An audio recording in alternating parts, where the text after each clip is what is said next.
ओम शांति। आज 10 जुलाई 2024 के बाबा के अनमोल मधुर महावाक्य सुनेंगे।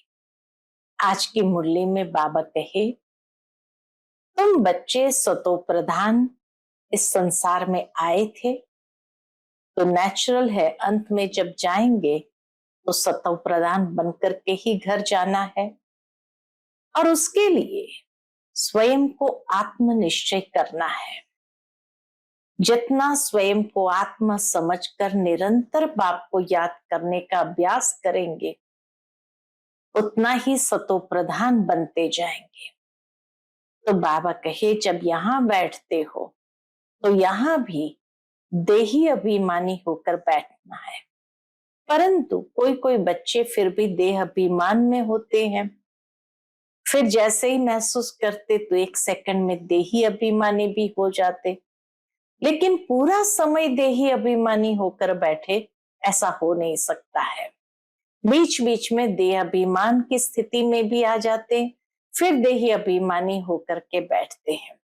तो इसीलिए बाबा कहे, तुम्हें अपनी उन्नति का ख्याल करना है और उन्नति का ख्याल करते रहेंगे तो नेचुरल रीति से देही अभिमानी स्थिति बनती जाएगी। दिन प्रतिदिन पढ़ाई के ऊपर भी ध्यान देना है, पढ़ाई में आगे बढ़ते जाना है और इस तरह से संपूर्णता की स्थिति को प्राप्त करना है।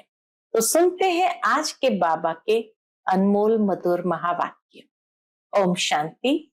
मीठे बच्चे, अब सतो प्रधान बन घर जाना है, इसलिए अपने को आत्मा समझ निरंतर बाप को याद करने का अभ्यास करो। उन्नति का सदा ख्याल करो। आज की मुरली से प्रश्न है, पढ़ाई में दिन प्रतिदिन आगे बढ़ रहे हैं या पीछे हट रहे हैं, उसकी निशानी क्या? उत्तर है, पढ़ाई में अगर आगे बढ़ रहे हैं तो हल्कापन का अनुभव होगा। बुद्धि में रहेगा, ये शरीर तो छीछी है, इसको छोड़ना है, हमको तो अब घर जाना है। दैवी गुण धारण करते जाएंगे। अगर पीछे हट रहे हैं तो चलन से आसुरी गुण दिखाई देंगे। चलते फिरते बाप की याद नहीं रहेगी। वह फूल बन सबको सुख नहीं दे सकेंगे। ऐसे बच्चों को आगे चल साक्षात्कार होंगे, फिर बहुत सजाएं खानी पड़ेगी। इसलिए बाबा कहे, चलन में कोई भी आसुरी गुण नहीं होना चाहिए। जितना हो सके चलते फिरते बाप की याद रहनी चाहिए, तो वो फूल बन सबको सुख दे सकेंगे। ओम शांति। बुद्धि में यह ख्यालात रहे कि हम सतो प्रदान आए थे। रूहानी बाप रूहानी बच्चों को समझाते हैं। यहाँ सब बैठे हैं, कोई तो देह अभिमानी है और कोई देही अभिमानी होंगे। कोई सेकंड में देह अभिमानी और सेकंड में देही अभिमानी होते रहेंगे। ऐसे तो कोई कह न सके कि हम सारा समय देही अभिमानी हो बैठे हैं। नहीं, पूरा मुरली सुनते समय देही अभिमानी स्थिति हो, ऐसा तो कोई कह न सके। बाप समझाते हैं, कोई समय देही अभिमानी, कोई समय देह अभिमान में होंगे। अब बच्चे यह तो जानते हैं, हम आत्मा इस शरीर को छोड़ जाएंगे अपने घर। बहुत खुशी से जाना है। सारा दिन चिंतन में यह करते हैं। क्या करते हैं? हम शांति धाम में जाएं, क्योंकि बाप ने रास्ता तो बताया है। इसलिए बच्चों का सारा दिन चिंतन यही रहना चाहिए कि हम शांति धाम में जाए, क्योंकि बाप ने रास्ता तो बताया है। और लोग कभी इस विचार से नहीं बैठते होंगे। यह शिक्षा इसको मिलती ही नहीं है, ख्याल भी नहीं होगा। तुम समझते हो यह दुख धाम है। अब बाप ने सुखधाम में जाने का रास्ता बताया है। जितना बाप को याद करेंगे उतना संपूर्ण बन यथा योग्य शांति धाम में जाएंगे।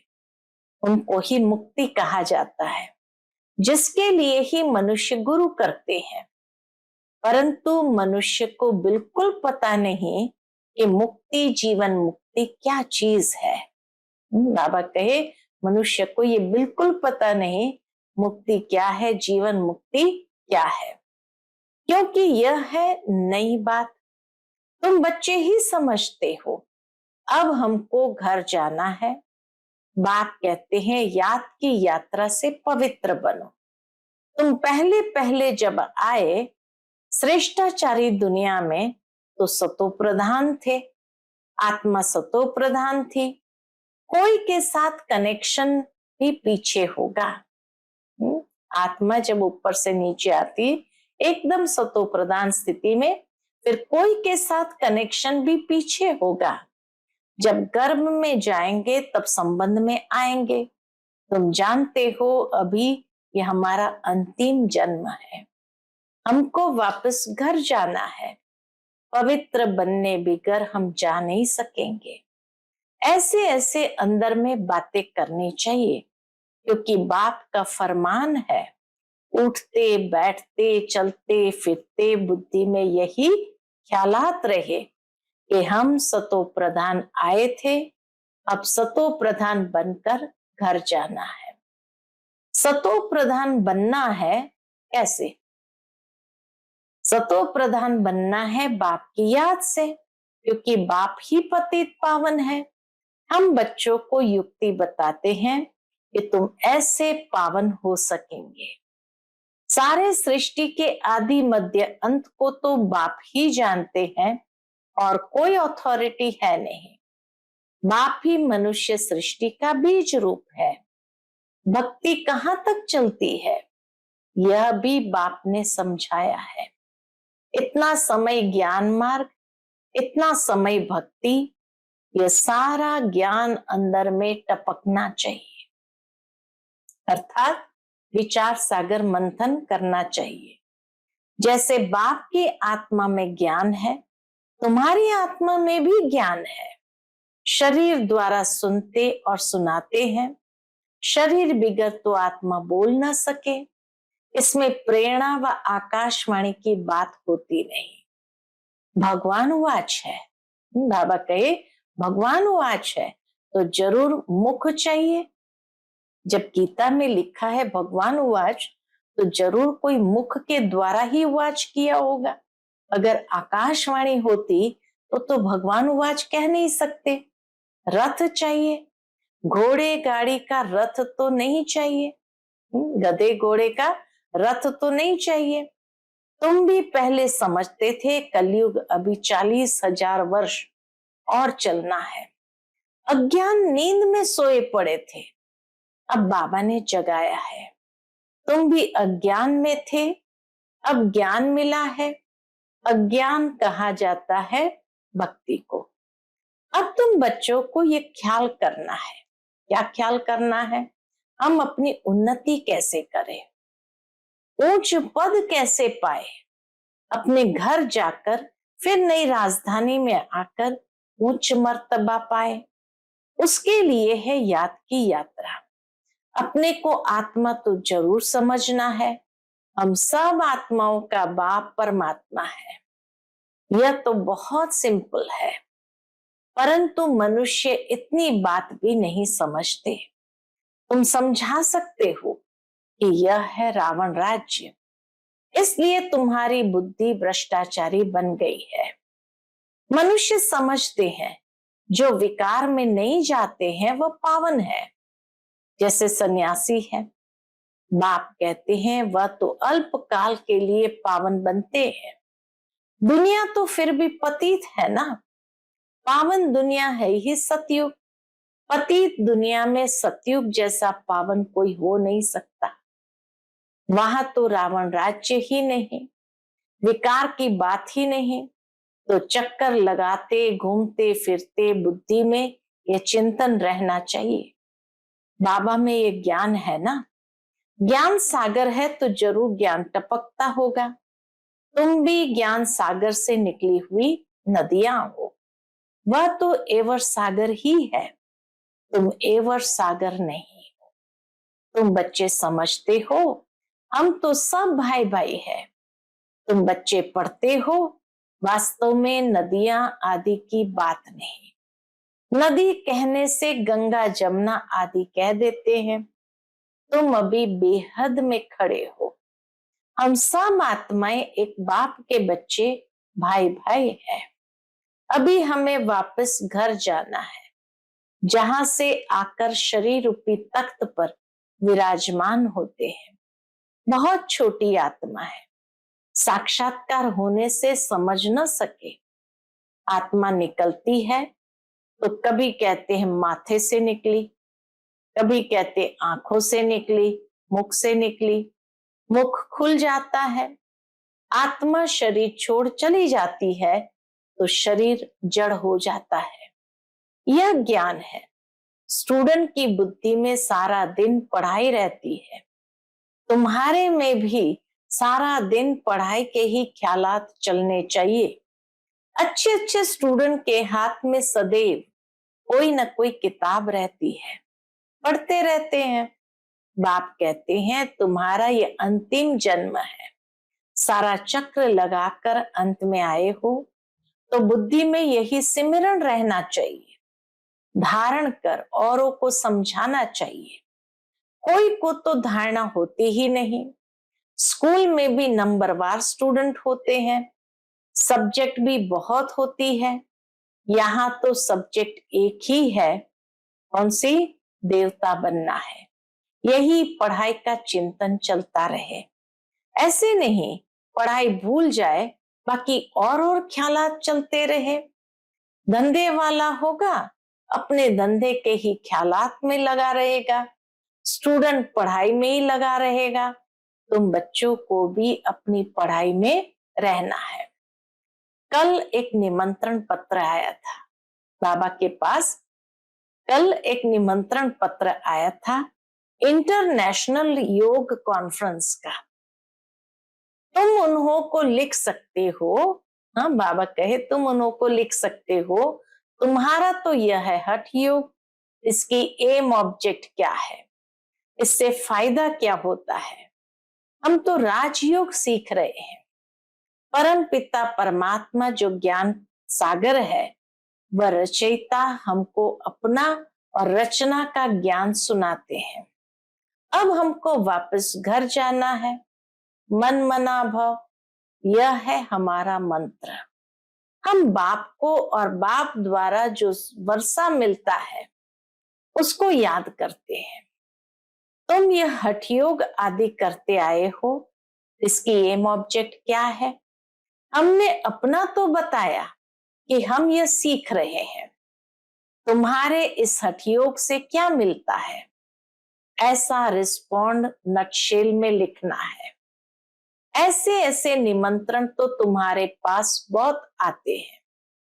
ऑल इंडिया रिलीजियस कॉन्फ्रेंस का तुमको निमंत्रण आए और तुमको बोले आपका एम ऑब्जेक्ट क्या है, तो बोलो हम यह सीख रहे हैं। अपना जरूर बताना चाहिए। क्यों? यह राजयोग तुम सीख रहे हो। बोलो हम यह पढ़ रहे हैं, हमको पढ़ाने वाला भगवान है। हम सब ब्रदर्स हैं। हम अपने को आत्मा समझते हैं, बेहद का बाप कहते हैं। अपने को आत्मा समझ, मामेकम याद करो तो तुम्हारे पाप कट जाएंगे। ऐसी ऐसी लिखत बहुत अच्छी रीति छपाकर रख दो। फिर जहां जहां कॉन्फ्रेंस आदि हो वहां भेज दो। कहेंगे यह तो बहुत अच्छे कायदे की बात सीखते हैं। इस राजयोग से राजाओं का राजा, विश्व का मालिक बनते हैं। हर 5000 वर्ष बाद हम देवता बनते हैं, फिर मनुष्य बनते हैं। ऐसे ऐसे विचार सागर मंथन कर फर्स्ट क्लास लिखत बनानी चाहिए। उद्देश्य तुमसे पूछ सकते हैं। बाबा कहे वह लोग उद्देश्य तुमसे पूछ सकते हैं तो ये छपा हुआ रखा हो। हमारी एम ऑब्जेक्ट यह है। ऐसे लिखने से टेम्पटेशन होगी, इसमें कोई हठ योग व शास्त्रार्थ करने की बात नहीं। उनको शास्त्रार्थ का भी कितना अहंकार रहता है। वे अपने को शास्त्र की अथॉरिटी समझते हैं, वास्तव में तो वह पुजारी है। अथॉरिटी तो पूज्य को कहेंगे, पुजारी को क्या कहेंगे। इतनी सुंदर बात बाबा ने कही। वास्तव में जो भी शास्त्रार्थ आदि करते हैं या शास्त्रों की अथॉरिटी है वो पूज्य है, क्योंकि जो अथॉरिटी होता है वो पूज्य होता है, वो पुजारी नहीं होता। इसलिए भले वो शास्त्रार्थ आदि करते हैं, उनके पास शास्त्रों की नॉलेज है, परंतु फिर भी आखिर तो वो पूज्य नहीं कहला सकते। इसलिए वो पुजारी है, या तो पूज्य या पुजारी। तो वो पुजारी है। अथॉरिटी तो पूज्य को कहेंगे, पुजारी को क्या कहेंगे। तो यह क्लियर कर लिखना चाहिए हम क्या सीखते हैं। बीके का नाम तो मशहूर हो गया है। योग तो दो प्रकार का है, एक है हठ योग, दूसरा है सहज योग। वह तो कोई मनुष्य सिखला न सके, राजयोग एक परमात्मा ही सिखलाते हैं।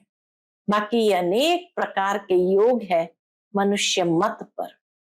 वहां देवताओं को तो किसके मत की दरकार नहीं, क्योंकि वर्षा लिया हुआ है। वह है देवताएं, अर्थात दैवी गुण वाले।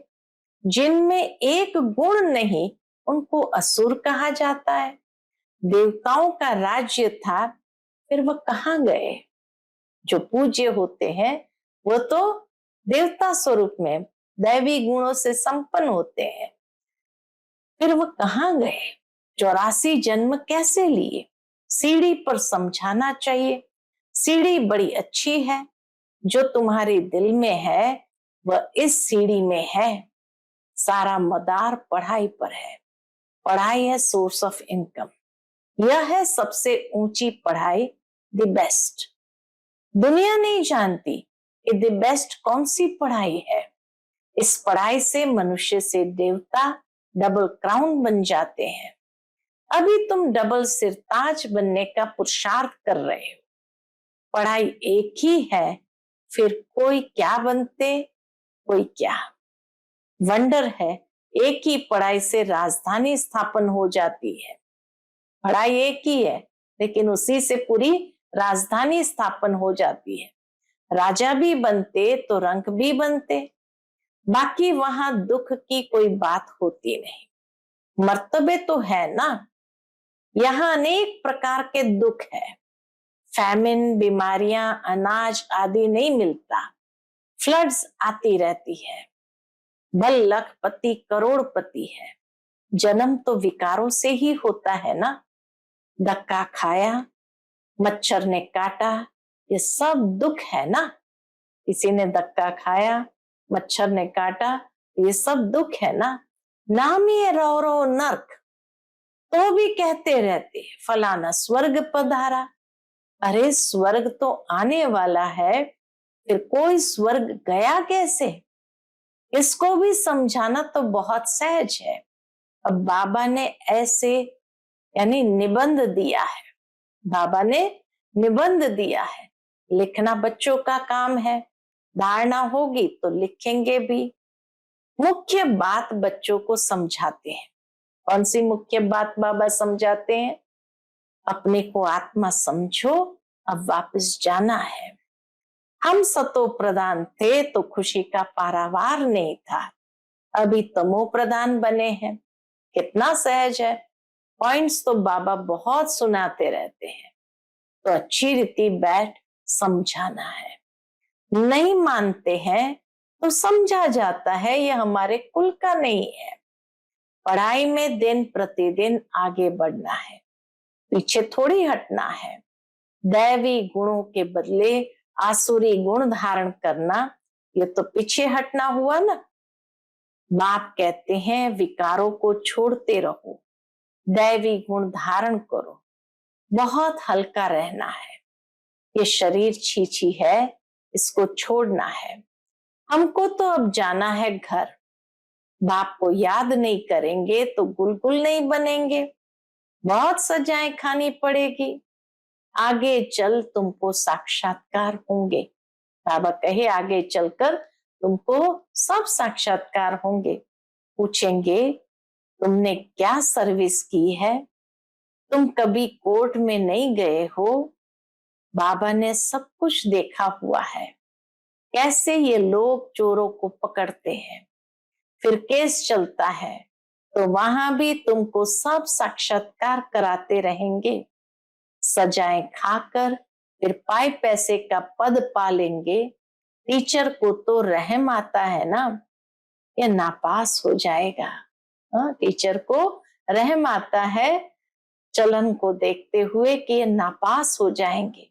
ये बाप को याद करने की सब्जेक्ट सबसे अच्छी है, जिससे पाप कटते जाए। बाबा हमको पढ़ाते हैं, यही सिमरण करते चक्कर लगाते रहना चाहिए। स्टूडेंट टीचर को याद भी करते हैं और बुद्धि में पढ़ाई रहती है, टीचर से योग तो जरूर होगा ना, ये बुद्धि में रहना चाहिए। हम सब भाइयों का एक टीचर है और वह है सुप्रीम टीचर। आगे चल बहुतों को मालूम पड़ेगा। क्या कहेंगे फिर, अहो प्रभु तेरी लीला अपरंपार है। महिमा करके मरेंगे परंतु पा तो कुछ नहीं सकेंगे। देह अभिमान में आने से ही उल्टे काम करते हैं। देही अभिमानी होने से अच्छा काम करेंगे। बाप कहते हैं अब तुम्हारी वानप्रस्थ अवस्था है, वापस जाना ही पड़ेगा। हिसाब किताब चुकतू कर सबको जाना है, चाहे व न चाहे। जाना सबको है, चाहे व न चाहे, जाना जरूर है।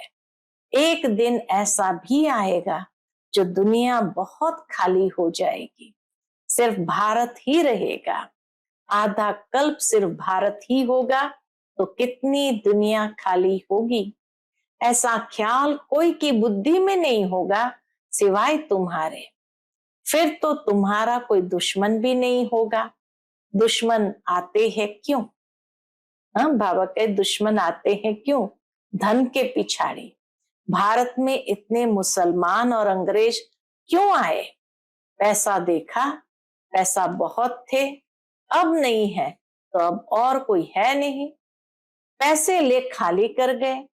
मनुष्य ये नहीं जानते, बाबा कहते हैं पैसा तो तुमने आपे ही खत्म कर दिया। ड्रामा प्लान अनुसार तुम्हें निश्चय है हम बेहद के बाप पास आए हैं। कभी किसके ख्याल में भी नहीं होगा कि यह ईश्वरीय परिवार है। कभी किसी को ये ख्याल में भी नहीं होगा कि यह तो ईश्वरीय परिवार है। अच्छा, मीठे मीठे सिकिलधे बच्चों प्रति माता पिता बाप दादा का याद प्यार और गुड मॉर्निंग। रूहानी बाप की रूहानी बच्चों को नमस्ते। हम सब रूहानी बच्चों की रूहानी माता पिता बाप दादा को याद प्यार, गुड मॉर्निंग और नमस्ते नमस्ते। शुक्रिया बाबा, शुक्रिया। आज की मुरली से धारणा के लिए मुख्य सार है। पहली पॉइंट, चलते फिरते बुद्धि में पढ़ाई का चिंतन करना है। कोई भी कार्य करते बुद्धि में सदा ज्ञान टपकता रहे, यह द बेस्ट पढ़ाई है। यह द बेस्ट पढ़ाई है जिससे पढ़कर डबल क्राउन बनना है। दूसरी पॉइंट, अभ्यास करना है। हम आत्मा भाई भाई है। देह अभिमान में आने से उल्टे काम होते हैं, इसलिए जितना हो सके देही अभिमानी रहना है। आज का बाप दादा का मधुर वरदान हम बच्चों के प्रति है, सत्यता की शक्ति द्वारा सदा खुशी में नाचने वाले शक्तिशाली महान आत्मा भव। सत्यता की शक्ति द्वारा सदा खुशी में नाचने वाले शक्तिशाली महान आत्मा भव। कहा जाता है सच तो बिठो नच। सच्चा अर्थात सत्यता की शक्ति वाला सदा नाचता रहेगा। कभी मुरझाएगा नहीं, उलझेगा नहीं, घबराएगा नहीं, कमजोर नहीं होगा। वह खुशी में सदा नाचता रहेगा, शक्तिशाली होगा, उसमें सामना करने की शक्ति होगी। सत्यता कभी हिलती नहीं है, अचल होती है। सत्य की नाव डोलती है लेकिन डूबती नहीं है।